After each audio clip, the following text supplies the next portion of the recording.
winning goal in Game 6 the prior year. His Islanders were entering the 1981 season as the defending Stanley Cup champions, and that presents a situation where everybody comes at you a little bit differently, don't they, Bob? Do you remember specifically thinking that in a game?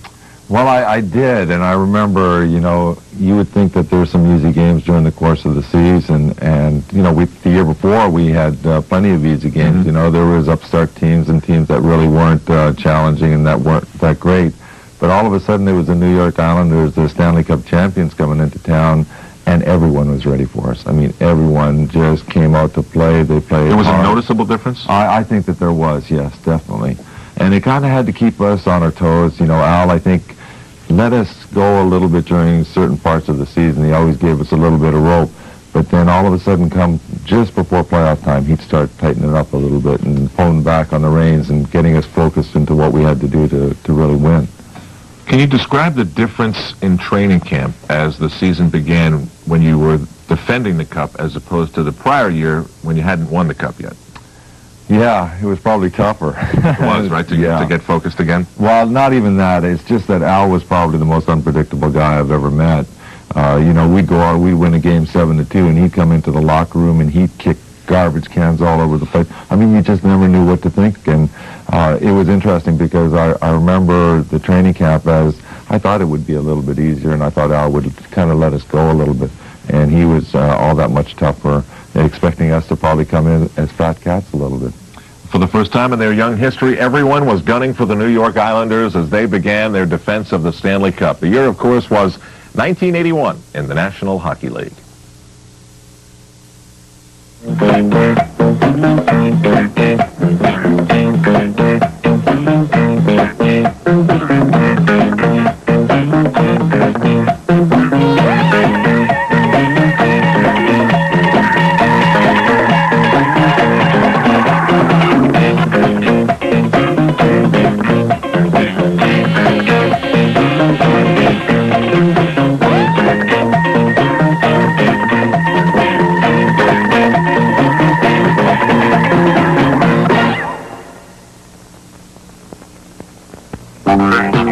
Individual achievements were awesome during the 1980-81 NHL season. Wayne Gretzky of Edmonton rolled up 109 assists and 164 total points to topple records held by Bobby Orr and Phil Esposito. The Los Angeles Triple Crown line of Charlie Simber, Dave Taylor, and Marcel Dion became the first ever with all three line mates achieving the 100-point level in a single season. But the most spectacular assault centered around a record that dates back to 1945.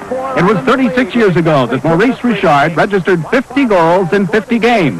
Now, in 1981, there were two players chasing that fabled plateau.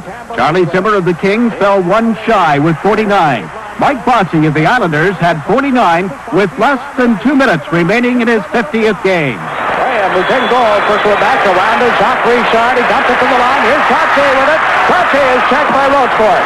Ryan Trautwig on the right wing board. Trying to set up Bossy in front, but that was cleared. Right to Trautwig to Bossy. He scored! Mike Bossy has his 50th goal! A standing ovation. 50 for Bossy. A minute 29 left in this game. There were goal stoppers as well as goal scorers. Goaltender Mike Liut sparked a revitalized St. Louis Blues team to a first-place finish in the Spice Division. Fans were treated to an improved level of competition as new stars evolved and young teams matured in torrid battles for playoff spots. Toronto clinched the last available playoff berth in the final night of action. Hockey fever swept Calgary and Quebec City, and 80-81 was a season to remember for fans all over North America. In the personal honors department, Molson Cup winners were Kent Nielsen of Calgary, who finished third in the NHL in scoring. Defenseman Larry Robinson of the Montreal Canadiens, who enjoyed another fine season. Dave Christian, the leading scorer for the Winnipeg Jets. Richard Brodeur, the outstanding goaltender for the Vancouver Canucks. Will Paymont and Darryl Sittler wound up in a tie for Molson Cup honors in Toronto. The seventh and final Molson Cup winner was Wayne Gretzky of the Edmonton Oilers.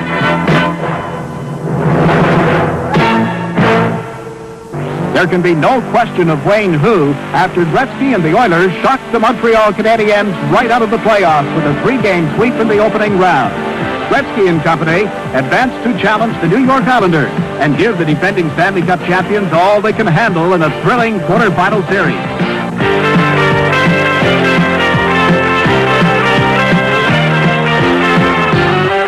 But New York's playoff experience is too much for Edmonton to overcome, and the Islanders prevail in 6 games. Buffalo goal celebrations were not plentiful enough in their quarterfinal matchup with Minnesota. The heavily favored Sabres are buried by an avalanche of North Stars goals. The Stars upset the Sabres in 5 games. Craig Patrick is the general manager and coach of the Rangers. Emil Francis, who spent many years in Patrick's seat, is now GM of the revamped St. Louis Blues. The Blues, second only to the Islanders in total points, discover that the playoffs are a new season. The Rangers, led by the goal scoring of Ron Duguay, follow up their upset of Los Angeles by surprising the Blues in 6 games. The Philadelphia Flyers are a tired hockey team. Pushed to the limit by Quebec in the opening round, they fought back from a 3-1 deficit to force Game 7 against the Calgary Flames. But the red-hot goaltending of Pat Riggin and the Calgary power play short-circuit the Philadelphia comeback. It's yet another upset as the Flames advance to the Final Four. The Battle of New York is the rivalry of rivalries. Anticipation of the Islanders-Rangers semifinal has the Big Apple in an uproar. The collision of the locals produced superlative hockey in a major upset 2 years ago. But this year, the Islanders are bent on revenge. The champs leave no doubt as they blow the Rangers out in 4 straight. Meanwhile, the Minnesota North Stars ride back-to-back shorthanded goals to victory in Game 1 in Calgary. That's the only road win in this semifinal series. The rapidly maturing Stars regain the vital home ice advantage and refuse to let go.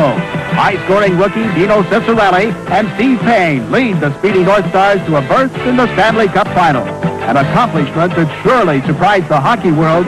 But what about Minnesota coach Glenn Sonmore? I am a little surprised. I think we perhaps thought this team was a year or two away from reaching this level. The Islander fans approach the finals with an overwhelming air of confidence. 5 games, the Islanders. We like to sweep. Islanders in 5. Complete shutout, 4-0. I think overconfidence, like anything else, is a state of mind, and we're a team that has really accepted the fact that hard work is going to overcome. Hard work is the Islanders' trademark. In playoffs filled with upsets, the Islanders enter the finals flying high with a playoff record of 11 wins, 2 losses, 71 goals scored, and only 32 goals against. Indeed, the Stanley Cup champs are well prepared for the defense of their crown.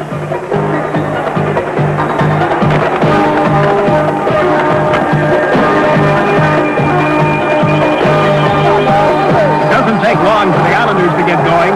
Dave Bongevin's long drive is tipped in by Anders Keller.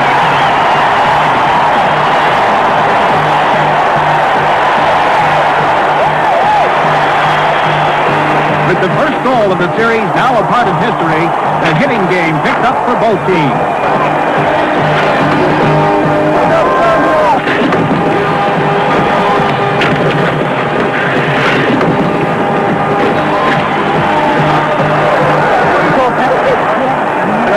Yeah, it is. It's not up.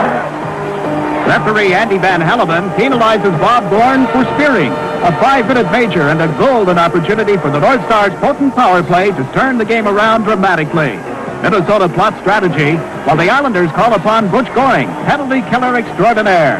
Goring, Brian Trautwig, Anders Kaller, and Billy Carroll up front, combined with Dennis Potvin, Gord Lane, Dave Bonjevin, and Ken Morrow on the back line to effectively kill time while New York is shorthanded.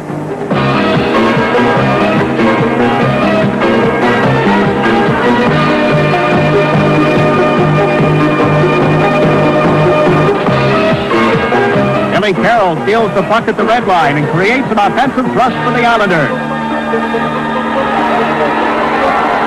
Carroll to Trautwig, goal!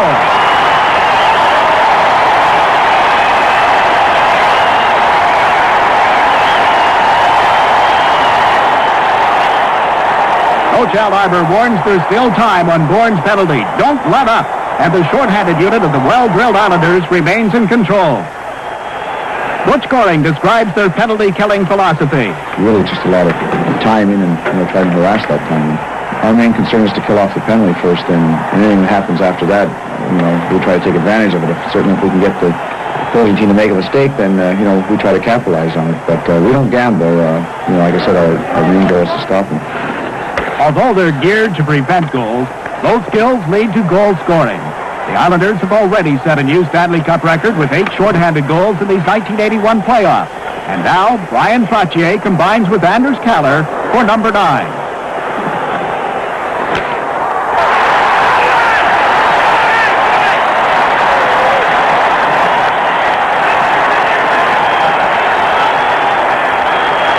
The North Stars can only be frustrated, while the Islanders have an entirely different feeling, as described by Brian Trautwig. I like the feeling that we have on the Islander team right now. I look into everybody's faces and I get the same feeling of wanting to win, of wanting to go out there and do your job the best you possibly can. We don't have to rely on Al to come into the room and stomp his feet and shake his fist at us and try to push us a little further. We're doing it amongst ourselves, and that's making us a team, and it's such a good feeling. The Islanders' team spirit is typified by goaltender Bill Smith. From his vantage point at one end of the ice, Smitty loves what he sees in front of him. They are probably the best hockey team I've ever played behind. They just seem to be so solid on defense, and our team has the ability to put 6, 7 goals in if they have to. Paced by their 3-goal uprising in period 1, the Islanders do score 6 times. The North Stars answer with just 3, and the Islanders claim the opening contest.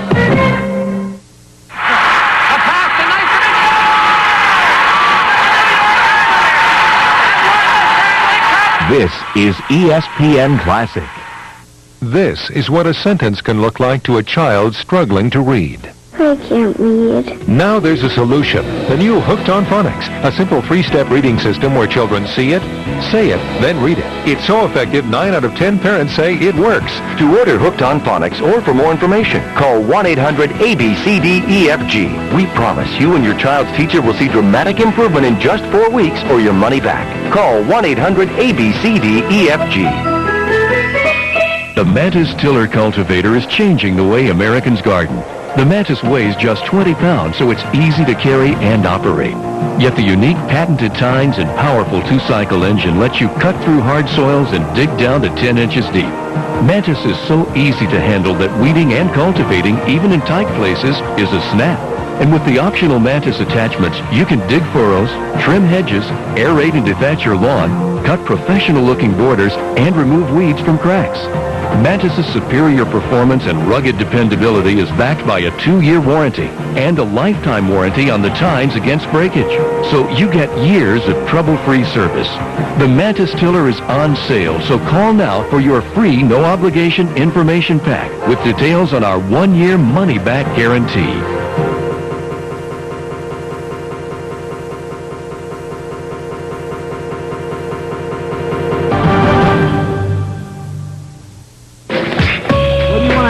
Well, Jackie, I'd like to know if there's a man on first and second, and there's a fly ball to the outfield, there's a big wind, and it throws the ball towards the infield. The first baseman's under it, but the outfielder yells to keep off. The outfielder dives the ball, but doesn't get it. The ball goes into the outfield. All 3 men score. I'd like to know, are there any outs? And if there are, how many men score? Wow. Benny, then you got a question. Minnesota turns the goaltending duties over to 19-year-old Don Beaupre for game number 2. New York wastes little time testing Beaupre, but he's equal to the task in the early going. Perhaps inspired by the youngster in goal, the North Stars begin to build some confidence, and Dino Ciccarelli's power play goal gives them the lead. Islanders, unaccustomed as they are to a deficit of any size, answer immediately with a power play goal of their own.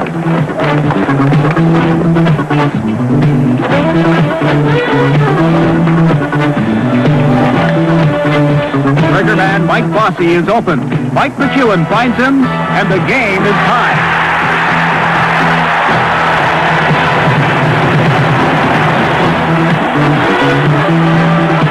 The Islanders forge an advantage as John Tonelli's forechecking and strong-armed work in the corner sets up Bob Nystrom for a sharp-angled shot that Beaupre has no chance to stop.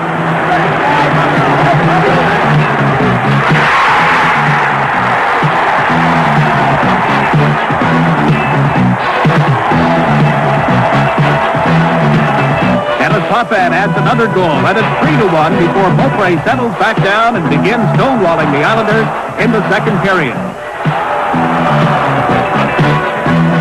Brad Palmer, another 19-year-old rookie, gets the North Stars back in the game at 3-2.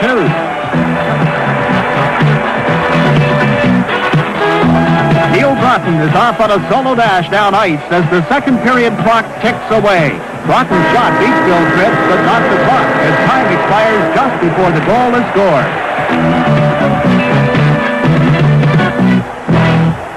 Moments into the third period, the North Stars do get the equalizer as Steve Payne converts a rare Bill Smith error.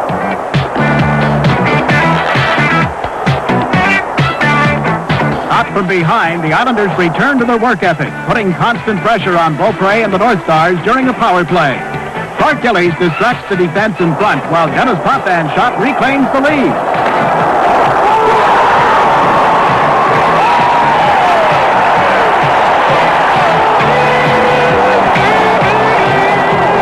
Now it's Minnesota's turn to dig in and attempt to rally from behind a second time. But it's easier said than done against a team with the Islanders' class. Ken Morrow's soft shot slides through, and it's 5-3.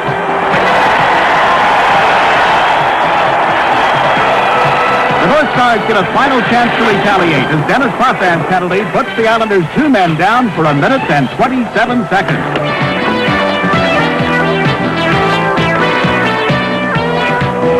With Trautwig and Potvin, 2 premier penalty killers in the box, Coach Al Arbour calls on old reliable Butch Goring. The hard-hitting, hustling Islanders join Bill Smith in a team effort to keep the North Stars scoreless for the duration of the penalty.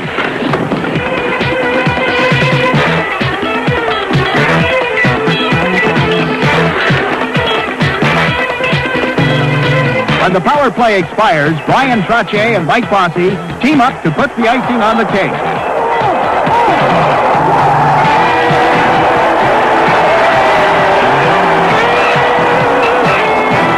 Trautwig and Bossy, a magic combination for the New York Islanders, and a joy to behold for Coach Al Arbour. Well, Brian is like the foundation of our team. He's the type of player that does everything well. Mike Bossy is a goal scorer with impeccable credentials, and Al Arbour explains why Bossy is so uncanny. Well, Mike has got that sixth sense. In all the years that I've watched hockey, he's got the quickest hands I've ever seen from anybody.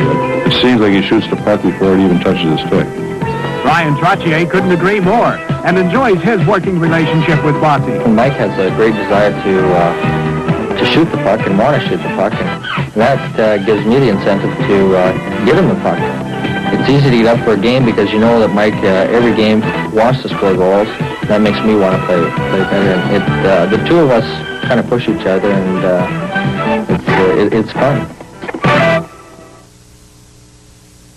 While Bobby Nystrom helped define the character of the New York Islanders, there were a lot of characters on this team. One of them, of course, was Billy Smith, who was not one to take part in the Stanley Cup playoff handshake at the end of a series. Billy was mean with his stick, but when it came to stopping the puck, Billy was almost a scientist. I remember talking to him in those days how he'd use electronic devices to work on his hand-eye coordination, and he was really the guy that was the backbone of the defense, right? Yeah, there's no question about it. You know, the one thing about Smitty is come playoff time, you never talked to him, you never bothered him, you never said a word. And I think that probably our shooting habits in practice changed a little bit also because we knew how much he meant to the team in the playoffs. And, you know, like we used to always object to Smitty because he used to stand on one post and give us a whole net. And we used to get so aggravated that we'd actually try to put it in the short side, you know, or even up high. And, you know, come playoff time, all he did was really basically eat, sleep, play hockey, and that was it. And I think that he was just so focused. He would sit in this, you know, like we had little cubicles that we sat in the locker room, and he would just recess into that, and he was in his own world, just focusing on exactly. Dominating you for the team, Bob. You sweep the Rangers, you go up against the Minnesota North Stars. I know you'll probably say it was a tough series. What do you remember about it being tough? Well, I think the guy that I played against, but also Dino Ciccarelli. You know, he was a big story. He was a comeback story. He had broken his leg, and no one ever thought that he would ever come back. And he just really lit it up during the playoffs. And, you know, more than anything else, the whole city was behind that team. They had the Dino Dinosaurs, and, you know, interestingly enough, I think that everyone underestimated that team. Sure, we were able to beat them, but it was a hard-fought series, and they had a lot of physical, tough players. I played against Steve Payne. I don't know if you remember him, sure, but yeah. he was just the biggest guy. It was just impossible to move him. And you know what's great, and this is one of the reasons I love looking back like this. You mentioned Dino Ciccarelli, who was a big factor in the finals, and as you watch hockey today, there's Dino Ciccarelli still out there. Anyway, we'll reminisce a little bit more with Bobby Nystrom as we look back on classic sports at the year 1981.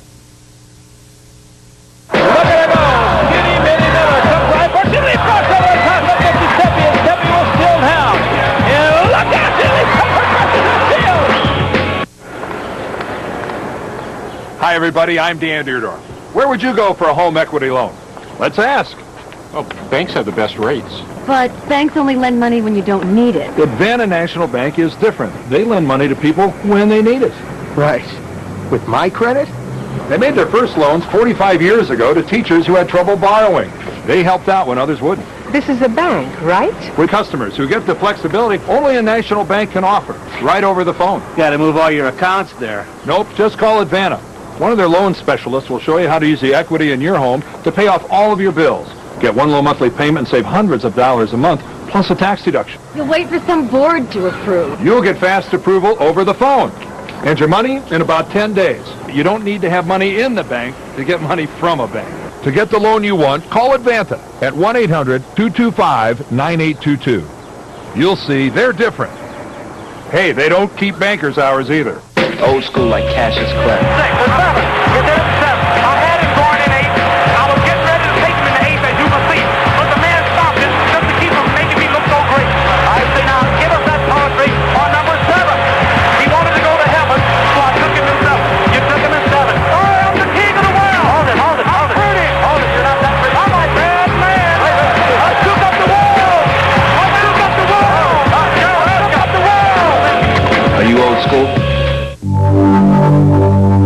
You know all those stories you hear about how good it was and how much fun we had and how young we all used to be, about how much it all mattered and how much we all cared and how no one has ever done it higher or faster or harder or better.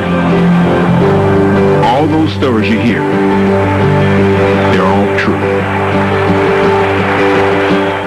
The entire faculty agrees. Few minds will ever match the brilliance of Russell Hollenbeck, valedictorian, class of '92. Russell, he wrote that great thesis about why the NFC always dominates the AFC in Super Bowls. He was also a natural leader. Remember that campaign he led against the reinstatement of instant replay? No way! Replay! No way! Replay! No way! I like to think he's somewhere making a difference. He's open. Pick him up. Fullback missed his block. Hey, can we get cable in here? One would also have to believe the Islanders' trip to Minnesota was fun, too. Arriving in the land of lakes with a 2-game advantage, the pressure is now on the home team to bounce back. But the North Stars fans are not quite as confident as the Islanders fans were. North Stars tonight. The home crowd will bring them back tonight. They better play better than they did the last time. The Minnesota fans may be skeptical, but Stars coach Glenn Sonmore is very much aware of the Islanders' finer qualities. They just never seem to be able to be deterred from what they're doing. They never deviate from their game plan, I guess you'd call it, and they just keep coming at you and at you and at you, better than any team in the business. As game time approaches, the loyal Minnesota fans fire up their heroes with deafening encouragement.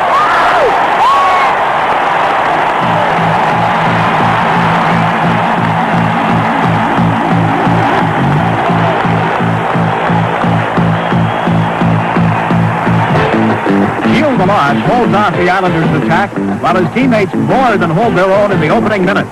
With a power play opportunity, Steve Kristoff carries behind the net and passes the puck out to Craig Hartsburg on the point. Hartsburg back to Kristoff. Kristoff's shot is deflected in by Ciccarelli.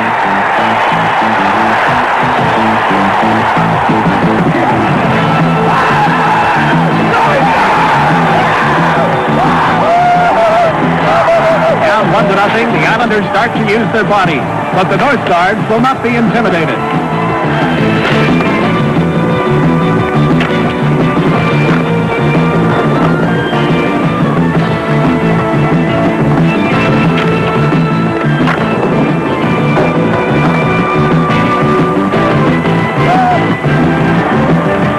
North Stars remain on the offensive as an Al McAdam to Tim Young to Steve Payne combination creates a picture goal.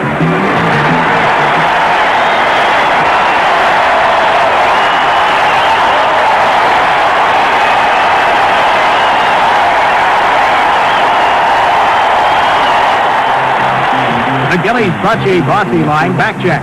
Bossy steals the puck from Kirk Giles and carries down the left sideboard. Bossy draws the puck past Hartford, shoots, and scores.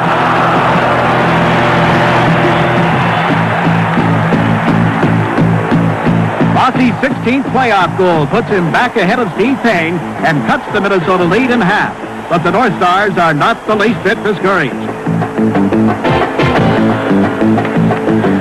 Steve Payne slides the puck out to Hartford. Hartford's shot deflects off Bobby Smith. Goal!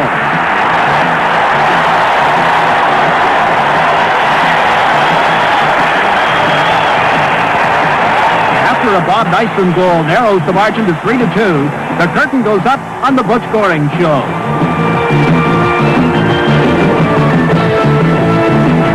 Dennis Hotman passes the puck over to Goring. Goring shoots, and the game is tied.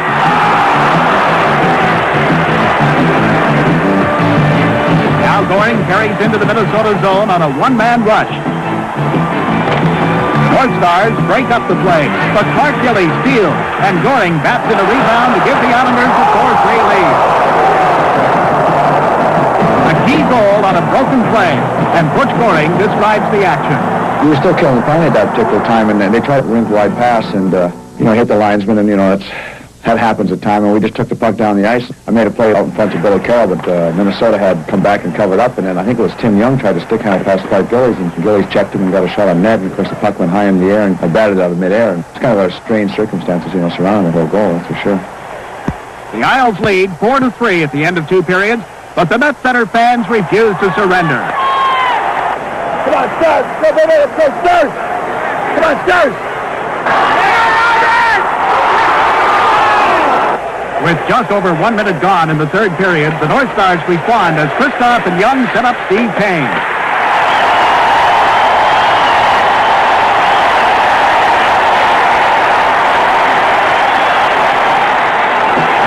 But it seems every time Steve Payne scores, Mike Bossy answers with one of his own. Bossy puts the Islanders back on top 5-4. Prolific goal scorers know where and when scoring opportunities occur. Mike Bossy explains the play. If Brian was going to get hold of the puck, it was my job to be in position to receive the pass.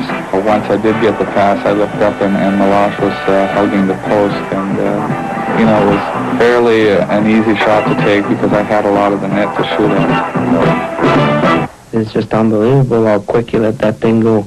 It doesn't give you time to set up, so I'm pretty sure that the only way to stop him would be to have somebody on him constantly, because he doesn't give a goaltender time to set up, and it's almost impossible to stop a shot.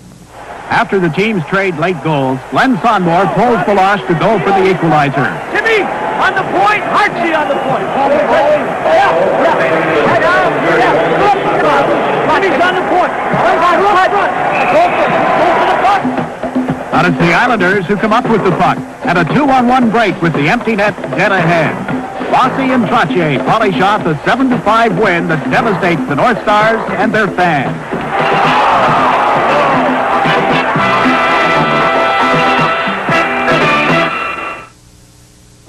On the next Chap One-on-One, one of the winningest coaches in college football history, Joe Paterno. Tell us, share the secret.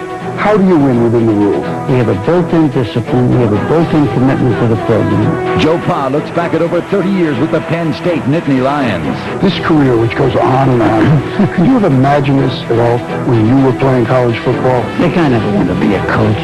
Paterno's Chap One-on-One, tonight at 7, only on ESPN Classic.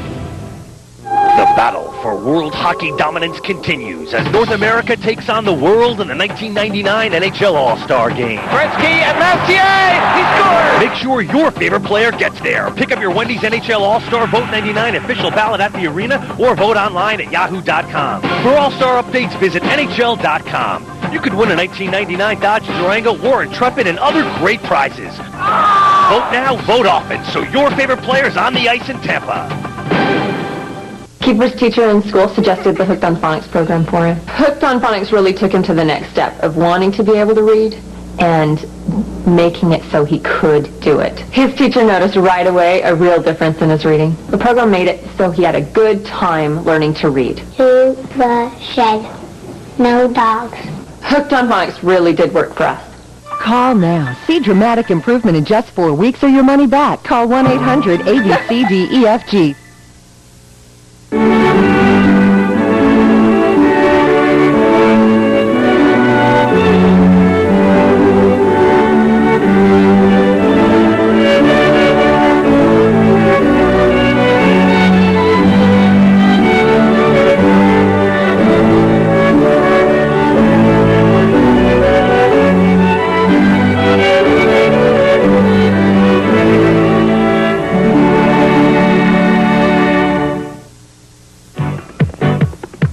An off day finds both teams attending the annual NHL Stanley Cup Luncheon. The Adams Trophy is presented to St. Louis Blues coach Red Berenson as Coach of the Year, and Blues forward Blake Dunlop receives the Masterton Trophy.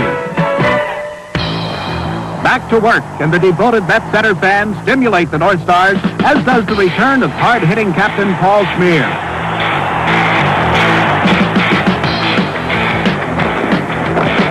Stars are using their bodies all over the ice.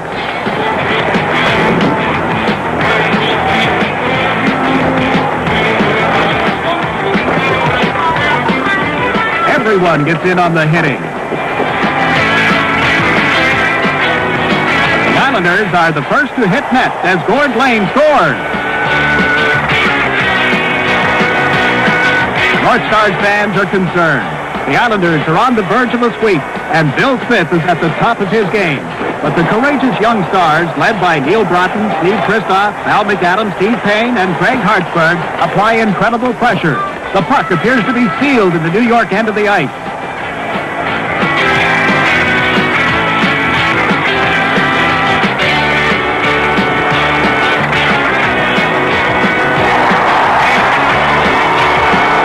Maxwell's shot is in, or is it?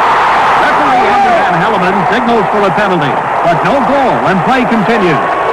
The dispute proves to be of no consequence as Craig Hartsburg shoots and scores.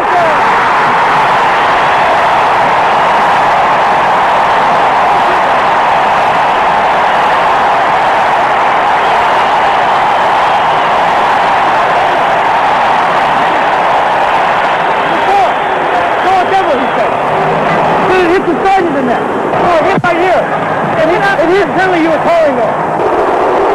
Steve, I asked the guy and he said the one I have up can't and the one they both can't.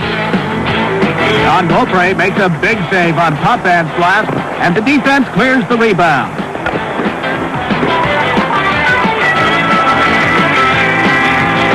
Brad Maxwell and Steve Payne assist Al McAdam on a classic play.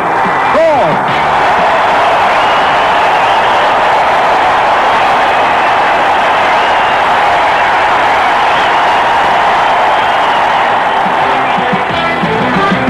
But the Islanders tie the score, and as the third period begins, the Met Center is wrapped in tension. The North Stars are up against the wall. Elimination may be just 20 minutes away. The Stars carry the action to the Islanders with Kevin Maxwell centering for Payne and McAdams. Brad Maxwell's shot is tipped in by Steve Payne.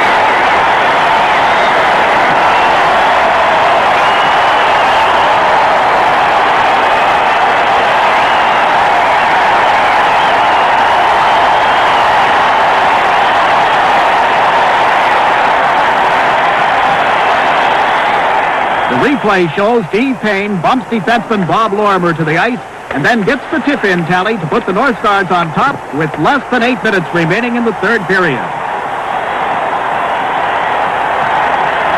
Looking for an insurance marker, the North Stars wrap it up on Bobby Smith's goal, setting off celebrations in North Star country.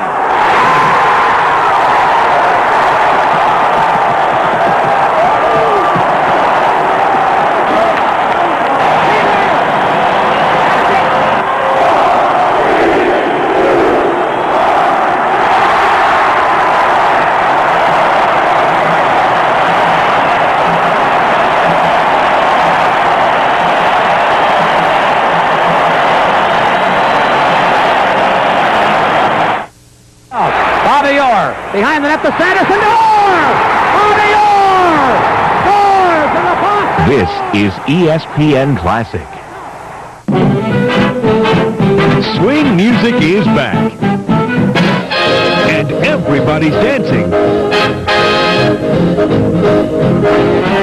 to Swing America, the 42 biggest hits of the swing era, guaranteed to make you jump, jive, and win.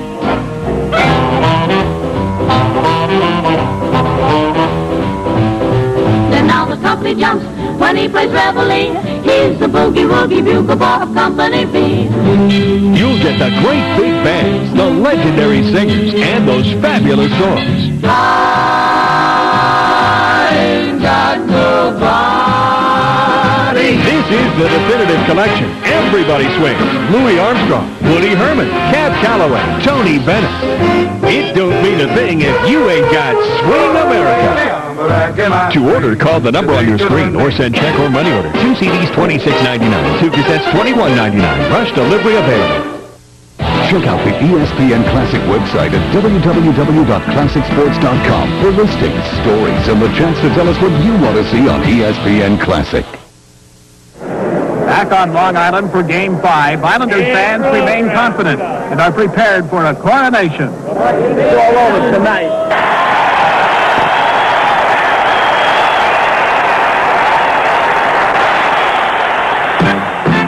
Smith fends off the North Stars with clutch saves in the opening minute.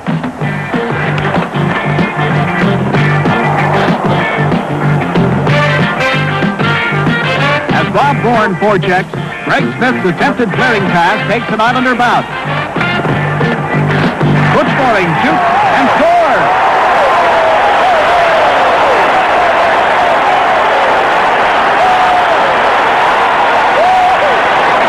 The Pinelli-Bobby Nystrom line continues the ferocious forechecking. Only 25 seconds after Goring's goal, Wayne Merrick takes a perfect feed from John Tonelli, and suddenly it's 2-0.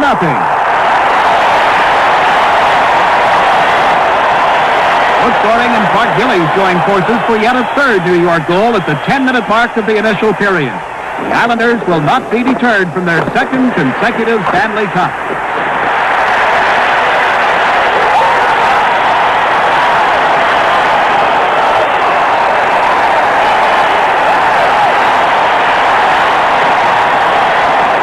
The only remaining question is Brian Trautwig's scoring streak. Limited by injury, Trautwig takes one final shift, wins the faceoff, and gets the assist on Mike McEwen's goal. Trautwig extends his playoff point-scoring streak to a record 18 games in 1 year, 25 games in 2 years. And the Islanders become only the 6th team in NHL history to capture back-to-back Stanley Cup. Joy reigns on Long Island.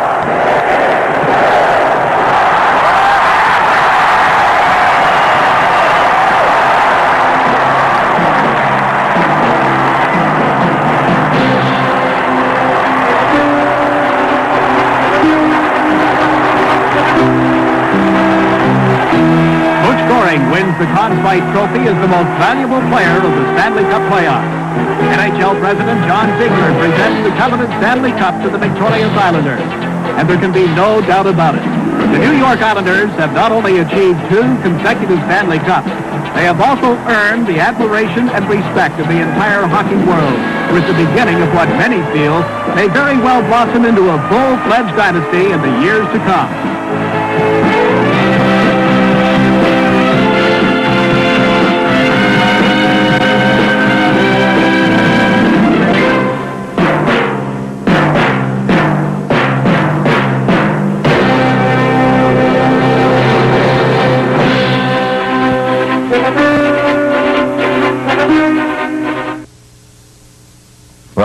bottom line sense, 4-1 with relative ease, the Islanders win their second consecutive Stanley Cup. And I know you'll never say it was easy. Let's go to then maybe your best memory after the second cup had been won. Well, I think that after it was won and the series was over, you know, you always like to put it by the wayside, but then I felt that the Islanders owned the cup, and we weren't going to relinquish it for quite a period of time. That's just the sense that we got. I felt that we had an excellent hockey team, and I felt that there would probably be, you know, a couple of changes to maybe bring in some young blood, but I thought that we had a chance to go at for a few more years. Bobby, you told us one of the great disappointments you had after the first cup was that you did so many interviews, you never got a chance to touch it during the on-ice celebration. When the buzzer sounded and you guys had won the second Stanley Cup, where'd you go? I was there right next to the cup. I wasn't taking any chances. I wanted to be able to put that up. I wanted to have a photo of that, of myself carrying the cup on the ice. And sure enough, I still have the photo, and I do sign it occasionally for autographs. But I was right there, right next to the cup when they presented it to Denny. Well, when the buzzer sounded and the Islanders had won their second consecutive Stanley Cup, it wasn't the end of anything. It was simply an era that was continuing as the Islanders dynasty in the National Hockey League. Thanks to Bobby Nystrom as we reminisce about 1981, and we'll see you again soon on Classic Sports. Are you old school? Old school, like Earl the Pearl, shaking and baking.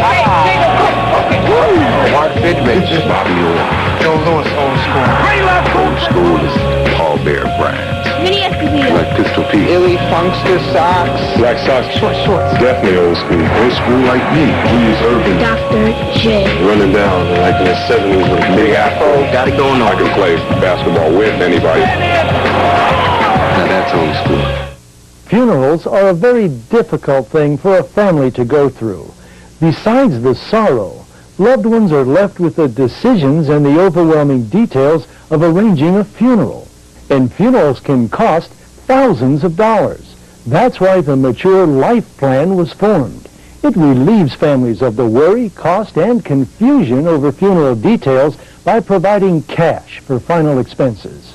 This is the kind of plan that gives you peace of mind. With the Mature Life Plan, everything's done by mail.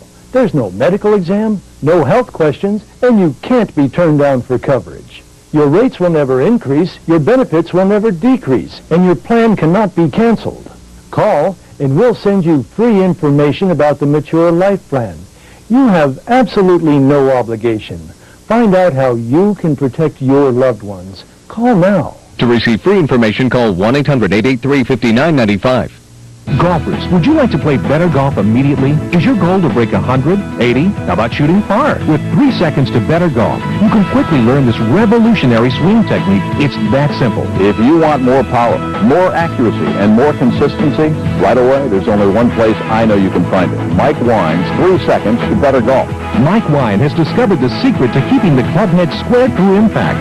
He'll teach you the secret using his easy-to-learn 3-second drill. Amy Grant was invited to play in the 1998 Bob Hope Classic.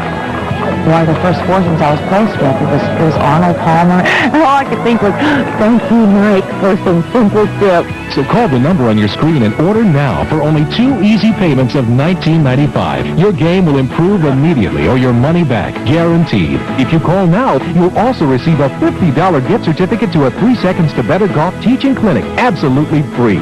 If you need to play the best golf of your life, you need Mike Wine's 3 seconds to better golf.